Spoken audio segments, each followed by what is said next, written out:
Assalamualaikum warahmatullahi wabarakatuh. Halo semuanya, saya Muti Ambar Permatasari, NIM 31118020 kelas 2A Farmasi, Stikes BTH Tasikmalaya, akan menjelaskan salah satu materi dari mata kuliah interaksi obat, yaitu interaksi obat dengan uji laboratorium. Interaksi obat merupakan modifikasi efek suatu obat akibat obat lain yang diberikan secara bersamaan, atau definisi lain yaitu bila dua atau lebih obat berinteraksi sedemikian rupa sehingga keefektifan atau toksisitas suatu obat berubah. Tes laboratorium merupakan bagian penting dari perawatan kesehatan komprehensif dengan membantu memonitor perkembangan di dalam tubuh. Tes ini dapat menjadi indikator untuk mendeteksi masalah-masalah kesehatan. Namun, ketika menggunakan hasil lab sebagai perbandingan memonitor kesehatan, perlu juga memahami bahwa suatu tes yang tidak terduga belum tentu mengindikasi suatu masalah kesehatan. Selain itu, terdapat banyak faktor yang dapat membuat hasil lab itu berbeda. Salah satunya adalah adanya interaksi dengan obat. Lalu, apa itu interaksi obat dengan uji laboratorium? Interaksi obat dengan tes laboratorium yaitu interaksi yang dapat mengubah akurasi diagnostik tes sehingga dapat terjadi positif palsu atau negatif palsu. Hal ini dapat terjadi karena interferensi kimiawi. Berikut penyebab terjadinya gangguan interaksi obat dengan hasil laboratorium, yaitu laksatif antraquinon dengan uji urin, laksatif antraquinon dengan tes steroid, asam askorbat dosis besar yang dapat mempengaruhi teknis analisis, dan kontrasepsi oral mempengaruhi tes minus jenis tes laboratorium. Selanjutnya beberapa tes laboratorium yang sering dilakukan yaitu tes darah lengkap, screening kimia darah yang meliputi alkali fosfatase, bilirubin, glukosa, BUN, kolesterol, kreatinin serum, dan uji transaminase yang terdiri dari SGOT dan SGPT. Pada tes darah lengkap dilakukan untuk mengukur komponen darah. Tes ini penting karena beberapa jenis obat-obatan dapat menyebabkan anemia atau kelainan darah lain. Lalu pada screening kimia darah yang merupakan screening umum untuk mengukur apakah organ-organ tubuh dapat bekerja dengan benar dengan mengukur zat-zat kimia tertentu dalam darah. Tes ini juga penting untuk mendeteksi infeksi atau efek samping obat. Uji screening kimia darah yang pertama yaitu alkalin fosfatase. Tes untuk alkalin fosfat dikerjakan untuk mendiagnosa penyakit liver atau tulang, atau untuk melihat apakah pengobatan untuk penyakit tersebut bekerja. Uji alkalin fosfat ada dalam tes darah rutin, termasuk dalam bagian tes fungsi liver. Kisaran normal alkalin fosfat dalam darah adalah 44-147 IU per liter. Obat-obat yang dapat berinteraksi atau mempengaruhi konsentrasi alkalin fosfat. Pertama, obat AINS, di mana obat ini dapat menurunkan angka alkalin fosfat. Kemudian ada parasetamol. Parasetamol ini dapat meningkatkan angka alkalin fosfat. Dengan mekanisme kerja, parasetamol dapat mengganggu metabolisme sel hati yang dapat menyebabkan nekrosis yang akan meningkatkan angka alkalin fosfat. Selanjutnya, tes bilirubin. Bilirubin atau pigmen empedu merupakan hasil akhir metabolisme dan secara fisiologis tidak penting, namun merupakan petunjuk adanya penyakit hati dan saluran empedu. Obat-obat yang dapat mempengaruhi konsentrasi bilirubin pertama ada phenobarbital. Phenobarbital ini dapat menurunkan kadar bilirubin. Dengan mekanisme kerjanya yaitu phenobarbital ini meningkatkan aktivitas dari enzim gluconeotransferase. Kemudian ada estrogen steroid anabolik. Obat ini dapat meningkatkan kadar bilirubin. Selain itu, juga menyebabkan penurunan ekskresi bilirubin, sehingga menyebabkan hiperbilirubinemia yang disebabkan karena terjadinya gangguan transfer bilirubin melalui membran hepatosit, sehingga terjadi retensi bilirubin dalam sel. Tes glukosa. Obat-obat yang dapat mempengaruhi konsentrasi glukosa diantaranya atenolol, di mana atenolol ini dapat menurunkan konsentrasi glukosa.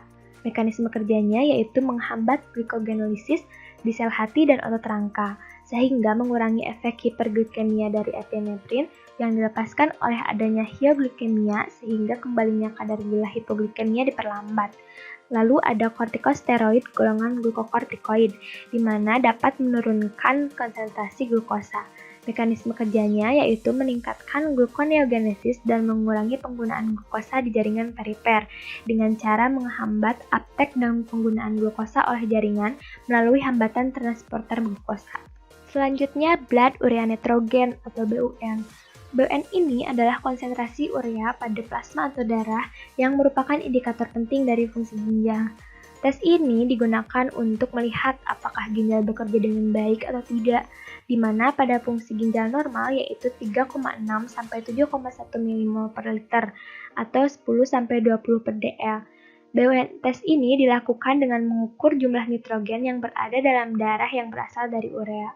Adapun obat-obat yang dapat berinteraksi atau mempengaruhi konsentrasi BUN, diantaranya furosemid, di mana obat ini dapat meningkatkan BUN, dan mekanisme kerjanya yaitu furosemid dapat menyebabkan ekskresi glomerular sodium dan air yang tinggi, sehingga menyebabkan dehidrasi. Jika terjadi dehidrasi, maka aliran darah ke ginjal menjadi berkurang. Selanjutnya vancomycin. Obat ini dapat meningkatkan BUN. Mekanisme kerjanya, vancomycin dapat menyebabkan ginjal tidak bekerja dengan baik. Pengeluaran urea nitrogen menjadi terhambat sehingga kadarnya dalam darah tinggi. Kemudian ada piroxicam. Piroxicam ini sedikit dapat meningkatkan kadar BUN pada permulaan terapi, yang kemudian menetap kadarnya. Mekanismenya yaitu penghambatan sintesis prostaglandin oleh obat AINES yang menyebabkan kenaikan kadar BUN. Selanjutnya uji kolesterol. Contohnya adalah vitamin C dosis tinggi yang dapat menurunkan kadar kolesterol.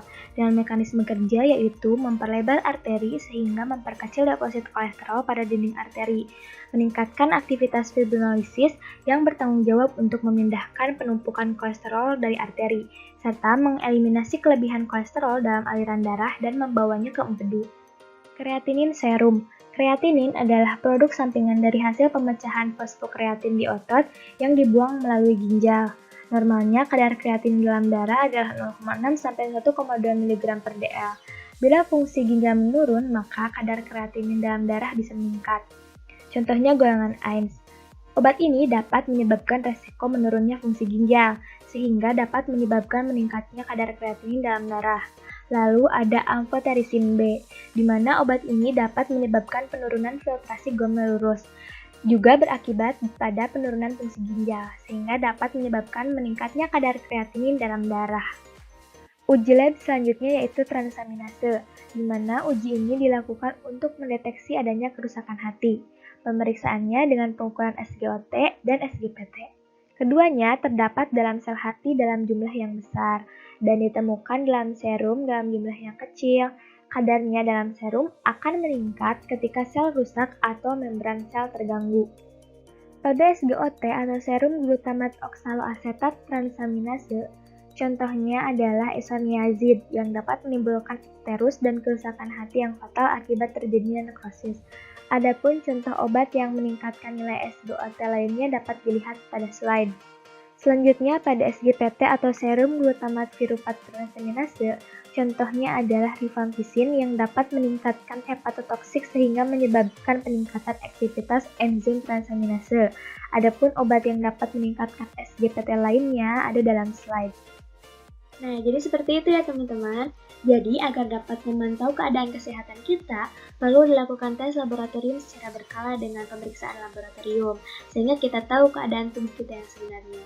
Namun, karena banyaknya faktor yang mempengaruhi hasil tes, salah satunya dengan adanya interaksi dengan obat seperti yang sudah disampaikan tadi, penting untuk kita memiliki pengertian umum tentang membaca ringkasan hasil tes, ataupun jangan sungkan tanya ke dokter. Terakhir, bila tidak nyaman dengan hasil lab pertama, mintalah untuk dilakukan pengulangan tes lab sebagai perbandingan. Sekian penjelasan tentang interaksi obat dengan hasil laboratorium yang dapat saya sampaikan. Semoga bermanfaat. Mohon maaf apabila ada kesalahan. Wassalamualaikum warahmatullahi wabarakatuh. Bye-bye.